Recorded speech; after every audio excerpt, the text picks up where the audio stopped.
répondu, mais Bercy tablait jusqu'ici sur une suspension à 3,5 milliards au bas mot, quoi. Oui, donc on est plutôt sur une milliards. fourchette basse. Ouais. S'ajoute à cela évidemment le coût induit, on va dire, qui peut être la répercussion sur les taux d'intérêt d'emprunt français. On ne sait pas du tout quel impact ça va avoir. Il a également indiqué qu'il comptait faire passer la mesure qui consiste à améliorer les pensions des retraites des femmes, la mesure qui avait été conclue dans le cadre du conclave, qui figurera bien dans le projet de loi de finances de la sécurité sociale. Donc un coût limité, mais un coût quand même, cette suspension de la réforme des retraites, plus l'amélioration des pensions pour les femmes. Merci Caroline, on vous retrouve à 18h, peut-être que d'ici là vous pourrez affûter j'espère avoir la réponse. Et dans un instant, c'est Erwan Maurice justement, lui qui va nous faire un peu qu'est-ce que les annonces qui ont été faites sur le budget. Juste en attendant que Erwan Maurice s'installe, un petit tour de piste rapide. Vous en avez pensé quoi de ce discours, François Mickey-Marty? Moi je l'ai trouvé très intéressant. Alors d'une part parce que la notion de suspension de la réforme des retraites est quand même une sacrée évolution. Non mais sur le style, voilà. on rentrera sur le fond. Oui. Parce que là c'était 45 minutes, même 35 minutes en fait. Hein. Oui. Très court, il a arrêté à toute vitesse. Je veux dire, pour prendre des notes, il fallait se dépêcher. Sur le style, je trouve que c'est à peine une déclaration de politique générale. C'est-à-dire si on s'en réfère aux autres, à ses prédécesseurs et prédécesseuses, une direction de politique générale repose sur quelques valeurs fortes, une vision, etc. Là, manifestement, il s'agit surtout de sauver les meubles, de tenir encore quelques temps. Une ouverture vers le PS. Oui. Exactement. Donc c'est plutôt une déclaration qui permet de tenir un petit peu quelque temps en espérant que cette équation nouvelle soit jugée convaincante, mais ça n'est pas véritablement une déclaration de politique générale. Je trouve néanmoins que c'est intéressant dans le contexte actuel. C'est-à-dire que ça s'inscrit dans l'idée d'un Premier ministre qui fait profil bas au fond. Dans la sobriété, l'humilité, je reprends les mots qu'il a utilisés. Rafik Maty. Votre question porte bien sur la forme. Exactement. Sur la forme, c'est un discours de politique générale intéressant dans la mesure où il ancre la France peut-être de manière irréversible dans le parlementarisme. Et ça, c'est quelque chose de complètement nouveau. C'est-à-dire qu'on a entériné l'idée que c'était aux parlementaires de faire avancer les choses et de trouver des compromis. Donc sur la forme, c'est assez intéressant. Sur le fond, je suis beaucoup plus réservé, je suis extrêmement déçu, mais ça, j'en parlerai un petit peu plus tard avec vous. Tu sais sur quoi? Oui. Bon, comme vous dites, on verra ça, c'est sur la réforme des retraites, j'imagine. Oui.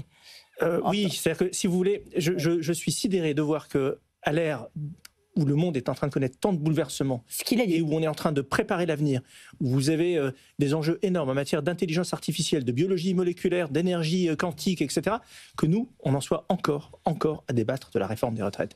Je nous plains collectivement en tant que Français. Bruno Coquet. Par rapport à ce qu'on pouvait attendre, sur la forme technique, voilà, moi je suis assez d'accord avec le fait qu'un discours de politique générale, on attend quelque chose de... Ah ben c'est pas les 3 heures de François Bayrou, là. Non, vous êtes d'accord. On en est assez loin. On remontait tout le monde attendait l'histoire sur les retraites que nous a raconté Caroline Morisseau. Fondamentalement, c'est ça que les gens attendaient savoir par rapport à la censure.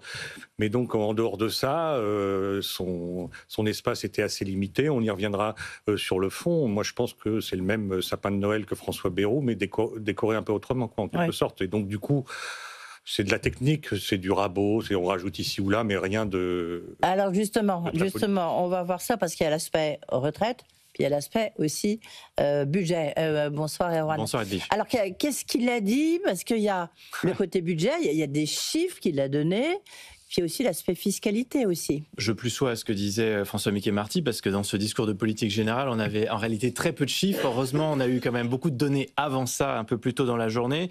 Et ce que mais il a donné les chiffres qu'on attendait. Oui, c'est ça, voilà. Avec la ligne qui était prévue, c'est-à-dire moins de dépenses, plus de recettes pour amener le déficit public dans une fourchette de 4,7 à 5% du PIB, contre 5,4% cette année. Au total, un effort budgétaire donc de 30 milliards d'euros. Pour y parvenir, il y a des économies d'abord à faire, 17 milliards d'euros, plus de 3000 postes de fonctionnaires pour ça devraient disparaître. Seule la défense verrait son enveloppe augmenter de 6,7 milliards d'euros. La charge de la dette, dont la hausse est mécanique, elle, pèse même plus de 66 milliards d'euros cette année. C'est encore un des principaux postes budgétaire. Ça, c'était pour les dépenses. Du côté des recettes, objectif cette fois-ci, trouver 14 milliards d'euros supplémentaires. Ce sont les plus aisés qui devraient concentrer l'essentiel de l'effort selon Bercy, à hauteur de 6,5 milliards d'euros. Plusieurs leviers pour y parvenir. D'abord, le maintien de la contribution sur les hauts revenus, à partir de 250 000 euros par an pour un célibataire, le double pour un couple, avec un taux minimal d'imposition de 20%. À noter aussi que le barème de l'impôt sur le revenu serait gelé, ce qui devrait rapporter 1,9 milliard d'euros. Également reconduite, mais réduite de moitié pour 2026, la contribution exceptionnelle sur les bénéfices des grandes entreprises. Elle vise les groupes qui font plus d'1 milliard d'euros de chiffre d'affaires en France. Elle devrait générer l'an prochain 4 milliards d'euros. Enfin, la création d'une taxe sur les holdings patrimoniales. Et ça, Sébastien Lecornu en a parlé devant les parlementaires. Vous savez, les holdings qui sont ces structures utilisées parfois pour contourner l'impôt, eh bien cette taxe devrait pour acheter des chalets ou des voitures. Voilà, donc ça va être taxé. Les détracteurs. Ça devrait rapporter 1 milliard d'euros, Sébastien Lecornu a dit, pour financer la défense ou la transition écologique. D'accord, ok. Donc on est sur un effort budgétaire de 30 milliards. Hein, c'est ça. Alors maintenant, on va rentrer. Merci beaucoup, Erwan. Vous aussi, on vous retrouve à 18h. On va rentrer un peu dans le vif du sujet. On va commencer peut-être par vous, François Mickey-Marty, sur la retraite. C'était attendu. Pendant que nous parlons, le groupe socialiste est en train de se réunir pour savoir qu'est-ce qu'ils vont faire. Donc évidemment, c'est très important parce que de leur décision dépend l'avenir de ce gouvernement Lecornu 2. Bien sûr. Peut-être préalablement, je trouve qu'il y a quand même une révolution sur le fond, alors, qui est une tentative, qui est l'abandon du parlementarisme rationalisé. Alors on va dire, ça n'est rien. Enfin... L'idée d'abandonner le 49.3, l'idée au fond de dire nous sommes un gouvernement fragile et nous devons co-construire quelque chose avec les parlementaires, sinon de toute façon il va falloir dissoudre et retourner aux urnes, ce qui ne plaît pas nécessairement à tous les parlementaires. Donc on voit bien que cette évolution-là, elle se fait sous la contrainte, mais ça ne me semble pas anodin comme évolution. C'est contraire à l'esprit originel de la Ve République. Et donc il est quand même en train de se passer quelque chose. Alors peut-être ça échouera. Une rupture. Oui, c'est une. Mais je crois vraiment. Alors peut-être ça échouera dans les semaines qui viennent parce que on n'est pas prêt, parce qu'on ne le veut pas pour toute une série de raisons. Mais il y a cette tentative qu'il faut quand même souligner, me semble-t-il. Voilà. Ensuite, sur la réforme des retraites, là aussi les choses me semblent pas anodines, c'est-à-dire que sur la tonalité générale et notamment sur la réforme des retraites, on a le sentiment qu'il y a une volonté d'apaisement et qui dans le contexte actuel. C'est comme ça qu'il l'a justifié. Il l'a justifié, voilà. Et donc, bon, les socialistes en ont fait une condition sine qua non. Laurent Wauquiez a dit que dans l'état actuel des choses, il n'entendait pas censurer le gouvernement. Non. Donc voilà que le petit trou de souris que l'on cherche désespérément s'élargit un tout petit peu. Ça ne veut pas dire qu'il va y avoir une stabilité, ça ne veut pas dire que tout va bien se passer, etc., etc. Mais quelque chose est tenté. Et alors je sais bien qu'il est toujours agréable de crier au loup, de critiquer les uns et les autres, etc., et de s'armer sur ce qui est fait, mais je crois aussi que, et on pourra y revenir si vous voulez tout à l'heure, on est dans une situation bien entendu financière, mais aussi démocratique extrêmement fragile, et que d'une certaine manière, cette tentative-là doit être reconnue. Je ne dis pas nécessairement qu'elle doit être applaudie, mais je crois qu'il faut la reconnaître, parce que c'est une tentative, en effet, qui est nouvelle par rapport à ce qu'on a connu jusqu'ici, et puis, d'une certaine manière, nul ne peut savoir de quoi seront faits les prochains mois. Mais aujourd'hui, je n'ai pas envie nécessairement de crier au loup pour dire c'est scandaleux. Et voilà. Non, ce qui est intéressant, je trouve, et là je vais vous demander à Rafik Smati et à Bruno Coquet, c'est qu'il a dit que la France a besoin de stabilité, elle a besoin d'un budget. Parce qu'on nous regarde, on est dans un air de changement, de rupture, comme vous le disiez tout à l'heure, Rafik Smati. Il a dit il y a des bouleversements de Parlement, et de toute manière, ces bouleversements, qu'on veuille ou pas changer, ils vont avoir lieu. Donc autant ne pas rester figé sur ses positions d'antan. Et l'absence, le non-recours au 49.3, ça induit des responsabilités quand vous allez appuyer sur le bouton. Ça, au moins, vous êtes d'accord avec ça, Rafik Smati? Oui, vous savez, la stabilité, moi je suis chef d'entreprise. Et comme tous les chefs d'entreprise, je préfère évoluer dans un environnement stable que dans un environnement instable. Oui, vous en avez besoin, là, parce que là, on ne vous voyait plus rien. Je suis par définition, favorable à la stabilité. Mais la stabilité, pas à n'importe quel prix. Vous voyez, ce que nous vivons en ce moment avec la suspension de la réforme des retraites, que moi je considère être une faute majeure. Pas tant une faute économique, parce que c'est potentiellement une faute économique. On a évoqué le chiffre de, je ne sais pas, 1,7 ou 1,8 milliard, mais je vais aller au-delà de ça. Nous sommes en train de dire que nous allons repousser le débat à 2027. Ce qui veut dire que 2027, qui devait être le grand rendez-vous démocratique où on allait tous collectivement parler des grands enjeux de l'avenir de la France, en gros, qu'est-ce que sera la France de 2050 ? Parce que c'est ce qu'on ne peut pas faire aujourd'hui, parce qu'il n'y a pas de majorité à l'Assemblée nationale. Aujourd'hui, on ne peut pas repenser notre modèle économique et social, faire évoluer notre fiscalité, etc., parce qu'on n'a pas de majorité à l'Assemblée nationale. L'élection présidentielle, c'est l'occasion de ça. Et qu'est-ce qui va se passer, Edwige Chevrillon ? Eh bien, il va se passer que le débat, à partir d'aujourd'hui, à partir de ce soir, jusqu'à avril 2027, portera sur, non pas l'âge de départ à la retraite à 67 ans comme nos voisins, mais 64 ans. C'est-à-dire que l'idée qui consiste à dire on suspend 64 ans, ça veut dire que le débat de 2027... Enfin, tout est ouvert, hein, parce qu'après, on pourra avoir des candidats, parce que là où vous avez raison, Rafik Mathis, c'est-à-dire que la campagne présidentielle, c'est un moment où justement il y a des réformes structurantes pour le pays. Et bien sûr, mais ça en fait quand même partie. Donc à la limite, s'il y a un Édouard Philippe qui veut proposer 67 ans, il pourra le faire. Oui, mais à l'ère des populismes, pardon, mais il est hélas beaucoup plus facile de mettre dans le débat public, allez, la retraite à 62 ans, c'est moi qui paye, c'est l'État qui paye et ça vous coûtera rien. C'est beaucoup plus facile de mettre ça dans le débat public que de démontrer qu'il faut travailler jusqu'à 67 ans. Emmanuel Macron a gagné l'élection présidentielle de 2022 en mettant 65 ans sur la table. Il a fait une concession, il a mis 64. On n'y est même plus aux 64. Donc ça veut dire quoi ? Ça veut dire que le débat de 2027 va reporter sur les 64. Alors peut-être que vous aurez quelqu'un d'héroïque qui viendra et qui mettra les 65 sur la table, mais ce n'est même plus de 65, donc s'il faut parler, c'est 67. Oui, enfin vous avez déjà le Rassemblement National qui sera un candidat, que ce soit Marine Le Pen ou Jordan Bardella, qui sont déjà, alors enfin on ne sait pas très bien où ils sont, hein, et puis ça dépend qui, mais enfin grosso modo c'est 62 ans pour l'instant, avec à terme 60 ans. Mais donc déjà, et le parti, le LFI, c'est aussi la retraite à 60 ans.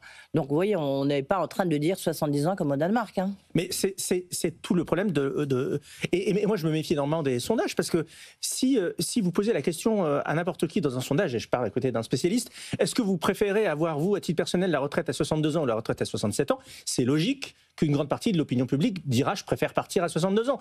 Est-ce que ça veut dire pour autant que les Français sont fondamentalement partisans d'une retraite à 62 versus 65 ou 66 ? Je crois que c'est travestir la réalité. Et vous aurez des populistes sur la place politique qui iront défendre ces théories-là. Non mais ça c'est évident. Et là, ce qui s'est passé avec cette suspension à l'Assemblée nationale aujourd'hui, eh bien, ça laisse justement la place à toutes ces élucubrations qui vont nous occuper pendant 1 an et demi, au détriment, je le répète, de toutes les questions fondamentales qui doivent nous occuper.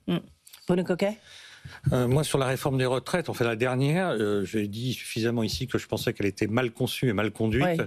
Mais pour autant, je pense que un économiste dirait le calcul qui est fait aujourd'hui, c'est une forte préférence pour le présent, puisqu'on a un petit gain. C'est-à-dire on va avoir un budget qui est à peine mieux qu'une loi spéciale, et puis fondamentalement on ne sait pas très bien ce qu'on gagne. En revanche, on sait bien ce qu'on perd.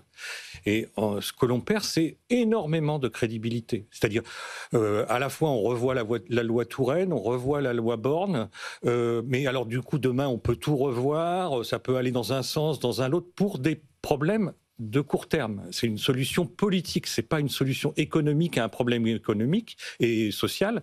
Ici, on a un problème économique et social. Et donc, du coup, le problème, ça, on le perd définitivement. On a besoin de stabilité. Mais non, vous avez écouté, attendez, vous qui êtes docteur en économie, vous qui êtes le roi de l'économie, il y en a un autre qui vient d'être prix Nobel de l'économie, c'est Philippe Aghion, qui a dit hier soir, il faut, étant donné la crise sociale, il faut arrêter l'horloge. Puis après, elle repartira. Mais là, il faut arrêter l'horloge. Moi, je pense que c'est un objectif politique. Alors, je dis pas que... Je comprends bien, j'entends bien ce qui se dit, que tout le monde est d'accord sur le fait qu'il faut suspendre, tout ça. Mais fondamentalement, je pense que c'est un très mauvais signal donné à tout le monde.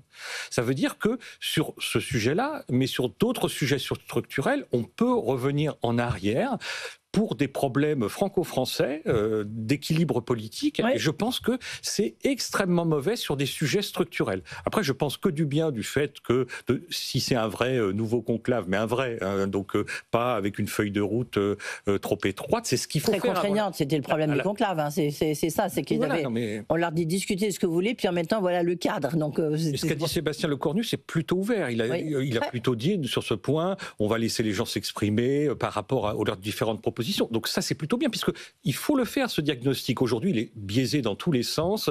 Les chiffrages, quand vous prenez le corps, la commission des comptes de la sécurité sociale, vous n'avez pas le même tableau nulle part sur un sujet aussi rebattu que les retraites.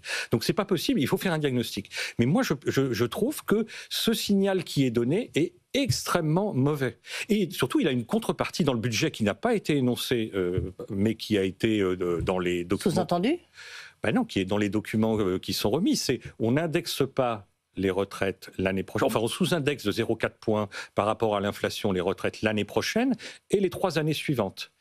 Et ça, c'est un point intéressant parce que ce n'est pas une mesure budgétaire, c'est une mesure qui abaisse définitivement le taux de remplacement des retraités en cours. Parce qu'après, on ne rattrapera pas. On ne dit pas qu'on va surindexer. Non, expliquez-moi, là, je n'ai pas compris. Ouais, c'est-à-dire qu'en fait, ce qu'on fait, c'est si vous avez 1% d'inflation, si vous dites je sous-indexe de 0,4%, vous le montant à la retraite.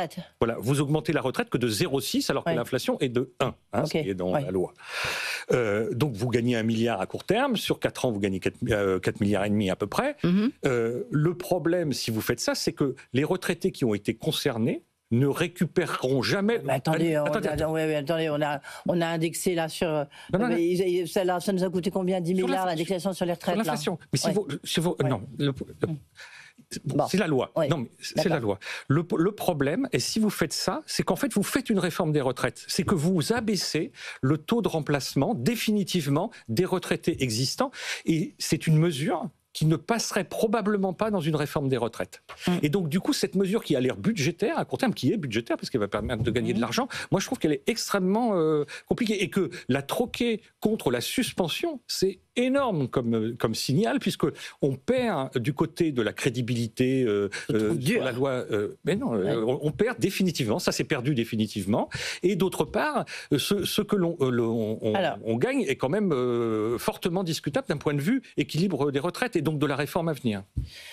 François Mickey-Marty, est-ce qu'il avait... Juste, tiens, on va faire un peu de politique fiction. Un instant, pardon, Rafik Smati. Non, mais parce que pendant que nous parlons, donc, on le disait, le groupe socialiste est en train de se réunir. On savait que les socialistes, il y avait 3 conditions. Il y avait il y avait le 49.3, il y avait la suspension des retraites, et puis il y avait aussi la justice fiscale, enfin, entre guillemets, qui était la taxation sur les riches, sur les grandes entreprises, etc. Donc, si jamais la censure est votée, ça se joue, alors selon les calculs, entre 19 et 24 voix. On rentre dans on rentre dans un grand barnum ? On rentre dans un barnum, et plus encore que, si on peut dire, lors des précédentes éditions, malheureusement, un barnum dont on ne voit pas l'issue. Ouais. On a, dans les dernières enquêtes d'opinion, alors je suis désolé, Rafik Smati, de citer quelques enquêtes d'opinion, mais dans les dernières enquêtes d'opinion qui sont politologues entre les chefs d'entreprise. Il y a 2 tendances. Non, mais je suis aussi chef d'entreprise, donc je comprends. Voilà. Mais il y a 2 tendances majeures. La première, que tout le monde connaît, est la progression du Rassemblement national, qui est aussi aujourd'hui entre 33 et 36% dans les intentions de vote aux législatives. Ce dont on parle moins, c'est la part de Français qui rejettent tout le système politique, y compris le RN. C'est-à-dire qu'on a aujourd'hui 40% des Français qui souhaitent que le prochain Premier ministre n'appartienne à aucune sensibilité. Donc, ce qui est en train de se jouer, ça n'est pas... C'est pour ça que la tension est si forte. C'est-à-dire, et je vous rejoins, et je suis le premier à plaider pour des considérations financières et la nécessité de faire des réformes structurelles. Je l'entends tout à fait. Mais nous avons une démocratie dont je crois qu'elle est profondément menacée aujourd'hui. C'est-à-dire qu'on a des gens qui disent... un autre chiffre, c'est dans le baromètre que réalise Sciences Po chaque année, on a aujourd'hui 23% des Français qui font confiance à l'Assemblée nationale en tant qu'institution. On ne parle pas de la majorité qu'elle a, en tant qu'institution. Bon, les PME, on est 80%. Donc c'est heureux pour les PME, moi j'en suis ravi. Mais enfin, qu'est-ce qu'une démocratie qui recueille un quart de confiance sur l'Assemblée nationale ? Enfin, ça devient intenable. Donc, je crois que oui, en effet, les considérations financières sont fondamentales, mais il y a d'autres facteurs, et la question sociale en est un autre, mais ne serait-ce que sur cette question démocratique, je crois que les compromis, d'une certaine manière, finissent par s'imposer. Rafik Smati, est-ce qu'il n'y a pas du côté des chefs d'entreprise, parce que là, les compromis, il faut les trouver, donc ça soit avec le Parti socialiste, la peur de la dissolution, parce qu'il faut quand même retrouver derrière certains députés qui se disent est-ce que je vais retrouver mon poste de député, mon siège ? Rien n'est moins sûr, donc c'est sûr que ça rentre en ligne de compte. Et puis qu'en plus, il y a une évolution. C'est intéressant quand vous parlez avec d'autres chefs d'entreprise, on voit que ce qu'on a appelé l'arc républicain, qui a marché, en 2024, là, il va pas forcément marcher. Lorsqu'on dit qu'il y a pas mal de patrons qui sont plutôt droite, voire Rassemblement national, qui n'ont plus aucun complexe pour le dire, parce que pour eux, le chiffon rouge, c'est LFI. Est-ce que vous pouvez nous le confirmer? Je peux vous dire assurément que le Front républicain, tel qu'on l'a toujours connu, face aux outrances de la France insoumise de ces dernières années, c'est quelque chose qui va être extrêmement difficile. Moi, personnellement, je n'y crois pas. Pour ce qui me concerne, je serais d'avis à même placer LFI en dehors de ce qu'on appelle l'arc républicain, puisque les dérapages sur les questions qui vont bien au-delà des questions économiques sont, à mes yeux, absolument inacceptables. Donc oui, il y a une hypothèse, mais il y a aussi une autre hypothèse à laquelle il ne faut pas renoncer, c'est que vous avez des personnalités dans le bloc central, comme on l'appelle, je ne sais pas si on peut encore l'appeler comme ça, qui bossent, qui préparent des choses. Je pense notamment à Édouard Philippe, et il y en a d'autres. Je crois que la France n'est pas condamnée à tomber entre les mains des extrêmes. Par contre, il faut bosser. Par contre, il faut un discours de vérité. Par contre, il faut du courage politique. Moi, je crois que les Français, et en particulier lors du grand rendez-vous que sont les élections, et en particulier l'élection présidentielle, sont prêts à entendre un certain nombre de vérités, à condition que ce soit des vérités qui soient construites. Si je vous dis, si on vient me voir, moi, en tant que chef d'entreprise, aujourd'hui, en l'absence totale de visibilité politique, et on me dit, tiens, tu vas payer plus d'impôts, je vais dire non, évidemment, parce que je veux dire, mais pourquoi je vais payer plus d'impôts? Le pays est mal géré, et on a un problème de performance publique, on a une dépense publique qui augmente, et tu me demandes de payer plus? Donc non, la réponse est non. Maintenant, si vous venez me voir en disant, voilà le plan que nous avons pour le pays à 10 ans, à 20 ans, à 50 ans. On a un vrai projet de refonte de notre modèle économique et social. Par contre, on va introduire de la retraite par capitalisation, par exemple. Alors c'est sûr que la transition entre le système de retraite actuel et la retraite par capitalisation, ça va être compliqué. Pour ça, on va avoir besoin de toi. On va avoir besoin de ta contribution. Moi, en tant que chef d'entreprise, en tant que citoyen, je suis capable de contribuer. Je suis capable, et je pèse mes mots, malgré le fait que nous soyons dans le pays où on paye le plus d'impôts, je suis capable de consentir un certain nombre de sacrifices, à condition que je sache au nom de quoi je les fais. Or, ce que l'on voit aujourd'hui, c'est qu'on demande aux uns et aux autres de faire des sacrifices, d'ailleurs, quel que soit le niveau social, mais on ne sait pas pourquoi. Oui.